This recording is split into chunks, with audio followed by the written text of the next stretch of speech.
আসসালামু আলাইকুম রহমতুল্লাহি বারাকাতু। আজকে পঞ্চম শ্রেণীর অনুশীলনী 7-এর ক 78 পৃষ্ঠার ভাগ অঙ্কের সমাধান করব। তো 14 নং প্রশ্নগুলোর সমাধান করব। 14 নং প্রশ্নে আছে ভাগ করো। তো 14-এর 1 নং প্রশ্নটা আছে 2.47 ভাগ 10। তো প্রথমে যে ভাজ্যের ঘরে 2.47 ছিল সেটাকে মাঝখানে লিখেছি, আর ভাজক হিসেবে 10 ছিল সেটাকে বামে লিখেছি, পরে উপরে একটা দাগ দিয়েছি। এটা হচ্ছে আন্তর্জাতিক পদ্ধতিতে ভাগ। তো প্রথমে হচ্ছে 10 দিয়ে দশমিকের বামে যে 2 আছে তাকে ভাগ দিব। 10 দিয়ে কিন্তু 2কে ভাগ যাচ্ছে না, তো কি করব, এই ভাগফলে এখানে একটা শূন্য নিব, তারপর হচ্ছে 2-এর নিচে একটা শূন্য লিখব, পরে একটা দাগ দিব। এখন হচ্ছে এখানে বিয়োগ করব, 2 থেকে 0 বিয়োগ করলে হয় হচ্ছে 2, তারপরে দশমিক ছিল, দশমিকটা উপরে যাবে, আর এখানে 2টা সংখ্যা ছিল 47। তো আমরা কি করব, এখানে একটা সংখ্যা নামাইতে পারবো, অর্থাৎ 4 নামাবো। আর যেহেতু আমরা উপর থেকে নামাইছি, তখন হচ্ছে এখানে নামানোর পরে যে সংখ্যাটা হয়েছে 24, তাকে অবশ্যই এই 10 দিয়ে ভাগ দিতে হবে, যেহেতু উপর থেকে নামানো হয়েছে সংখ্যাটা।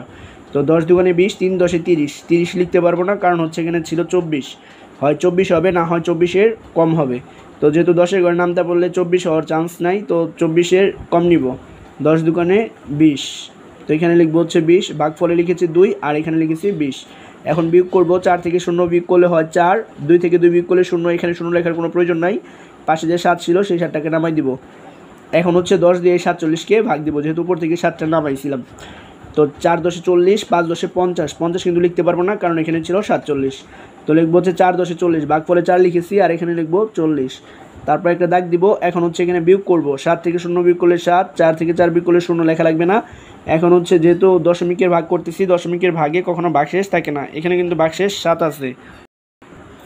তো এখন কি করতে হবে, এই দশমিক যেহেতু আছে, তো এখানে একটা শূন্য নিয়ে নিব, কারণ দশমিকের ডান পাশে যদি আমরা যতই শূন্য নেই, সেই শূন্যর কোনো দাম নাই। তো এখানে শূন্য নিয়েছি, এই শূন্যটা এখন নিচে নামাই দিব।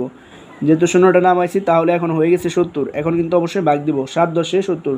তো ভাগফলে এখানে লিখবো 7, আর এখানে লিখবো 70, তারপর একটা দাগ দিব। এখন 70 থেকে 70 বিয়োগ করলে হয় 0, তারপর লিখবো হচ্ছে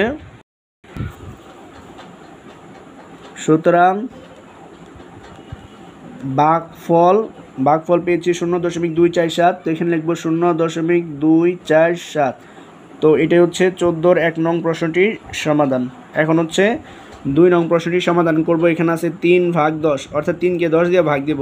তো 10টা লিখছি বামে, আর 3টা লিখছি মাঝখানে, আর উপরে লিখবো হচ্ছে ভাগফল। তো 10 দিয়ে কিন্তু 3কে ভাগ যাচ্ছে না, তো কি করব, এখানে একটা শূন্য নিব ভাগফলে, এখানেও 3 শূন্য নিব।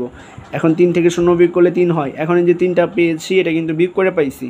তো কি করতে হবে, একটা দশমিক দিয়ে এখানে 0 নিব, দশমিক যাবে উপরে, 0 যাবে নিচে। এখানে দেখুন 3.0, তো মান কিন্তু আগেরটাই আছে, শুধু দশমিকের পরে আমরা যত 0 নেই, সেই 0-র কোনো দাম নাই। তো এখন 10 দিয়ে 30-কে ভাগ দিব, যেহেতু 0টা নামাইছি, তাহলে হচ্ছে 10 দিয়ে 30-কে ভাগ দিতে হবে। তো 3 10-এ 30, তো এখানে 3 লিখবো, আর এখানে হচ্ছে 30 লিখবো। 30 থেকে 30 বিয়োগ করলে 0, তো ভাগফল পেয়েছি 0.3। তো এখন লিখবো সুতরাং ভাগফল 0.3। তো এটা হচ্ছে 2 নং প্রশ্নটির সমাধান। এখন 3 নং প্রশ্নটির সমাধান করব। এখানে আছে 5.1 ভাগ 100। তো 5.1-টাকে মাঝখানে লিখেছি, 100টা বামে লিখেছি। 100 দিয়ে প্রথমে দশমিকের বামে যে 5 ছিল, তো 5-কে ভাগ দিব। 100 কিন্তু 5-কে ভাগ যায় না, তাহলে হচ্ছে ভাগফলে একটা 0 লিখবো, এখানে একটা 0 লিখবো। এখন হচ্ছে বিয়োগ করব, 5 থেকে 0 বিয়োগ করে 5 হয়, তারপরে দশমিক ছিল, দশমিকটা উপরে যাবে, আর একটা নামাই দিব। 100 দিয়ে 51-কে ভাগ দিব, কিন্তু 100 দিয়ে কিন্তু 51 ভাগ যায় না, তাহলে কি করতে হবে, এখানে একটা 0 নিয়ে লিখবে, আর এখানে একক হচ্ছে ডান পাশে 1, তো এককের নিচে একটা 0 লিখে দিব। তো এখন বিয়োগ করব, 1 থেকে 0 বিয়োগ করলে 1, 5 আছে, 5 নামাই দিব। তো এখন কিন্তু 51 হয়েছে, এটা কিন্তু আর উপরে থেকে নামাই নেই, এটা হচ্ছে বিয়োগ করে পাইছি। তো বিয়োগ করে পাইলে এখন যেহেতু ভাগশেষ 51 আছে, তো দশমিকের অঙ্কে ভাগশেষ থাকা যাবে না, তাহলে করব কি, এখানে একটা, যেহেতু আগে থেকে দশমিক ছিল, এখানে একটা 0 নিব ডান পাশে, কারণ এটা কিন্তু দেখুন আগে ছিল 5 দশমিকের ডান পাশে যতই 0 নেই, সেই 0-র কোনো দাম নাই। তো এই 0 যেহেতু নিয়েছে, এই 0টা এখন উপরে থেকে নামাই দিব নিচে। নিচে নামানো হয়েছে, নামানো হলে অবশ্যই তাকে ভাগ দিতে হয়। তো 0টা নামানোর ফলে হয়েছে হচ্ছে 510। তো 100 দিয়ে এখন 510-কে ভাগ দিব, 5 100 500। তো এখানে এখন 500 লিখে দিব। এখন বিয়োগ করবো, 0 থেকে 0 বিয়োগ করলে 0, 1 থেকে 0 বিয়োগ করলে 1, 5 থেকে 5 বিয়োগ করলে 0। তো বাম পাশে 0 লেখার কোনো প্রয়োজন নাই। এখন দেখুন ভাগশেষ কিন্তু 10 আছে, তো কী করতে হবে, আরেকটা 0 নিব। এই যে 1-এর পর দশমিকের ডান পাশে যে 1 ছিল, তারপরে যে 0 নিয়েছি, এই 0 দিলেও যা, না দিলেও তাই। তো এটা দিয়েছি আমাদের অঙ্কের খাতিরে। তো এখন 0টা নিয়েছি, এই 0টা নিচে নামাই দিব, যেহেতু উপরে থেকে নামাইছি, তাহলে এখন ভাগ দিতে হবে। 100 100-কে ভাগ দিলে 100-কে 100, তো এখানে ভাগফল 1 লিখেছি, আর এখানে লিখবো 100। এখন বিয়োগ করবো, 100 থেকে 100 বিয়োগ করলে হয় 0, তারপর লিখবো হচ্ছে সুতরাং ভাগফল হচ্ছে 0.051। তো এটাই হচ্ছে 3 নং প্রশ্নটির সমাধান। এখন হচ্ছে 4 নং প্রশ্নটির সমাধান করব। তো 4 নং প্রশ্নটি ছিল 42/100, অর্থাৎ 42কে 100 দিয়ে ভাগ করব। 42টা মাঝখানে লিখেছি, 100টা আমি লিখেছি। এখন 100 দিয়ে 42কে ভাগ দিব, কিন্তু 100 দিয়ে কিন্তু 42কে ভাগ যায় না। তো ভাগফল একটা শূন্য লিখবো আর এখানেও একটা শূন্য লিখে দেব। তো তারপরে হচ্ছে এখন বিয়োগ করব। 2 থেকে 0 বিয়োগ করলে 2 হয়, পরে 4 ছিল সেই 4টার নামাই দিব। এখন কিন্তু এই 42টা বিয়োগ করে পেয়েছি। তাহলে কি করতে হবে, দশমিকের ভাগে আমরা জানি ভাগশেষ থাকে না। তো কি করতে হবে, এখন একটা দশমিক নিব এখানে, তারপরে শূন্য নিব। দশমিক যাব উপরে, শূন্য যাবে নিচে। যেহেতু উপর থেকে নামাইছি তাহলে অবশ্যই তাকে ভাগ দিতে হবে। 100 দিয়ে 420কে ভাগ দিব, 400 অক্ষে 400। তো ভাগফলে 4 লিখবো আর এখানে হচ্ছে 400 লিখবো।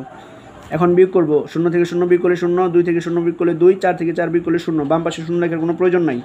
তাহলে হচ্ছে কি, এখন ভাগশেষ কিন্তু 20 আছে। তো এখন কী করবো, আরেকটা শূন্য নিব। যেহেতু শূন্যটা নিয়েছি, এই শূন্যটা নিচে নামাই দিব। তো তারপর হচ্ছে এখন কিন্তু যেহেতু উপর থেকে নামাইছি হয়েছে 200। 100 দিয়ে 200কে ভাগ দিব, 200কে 200।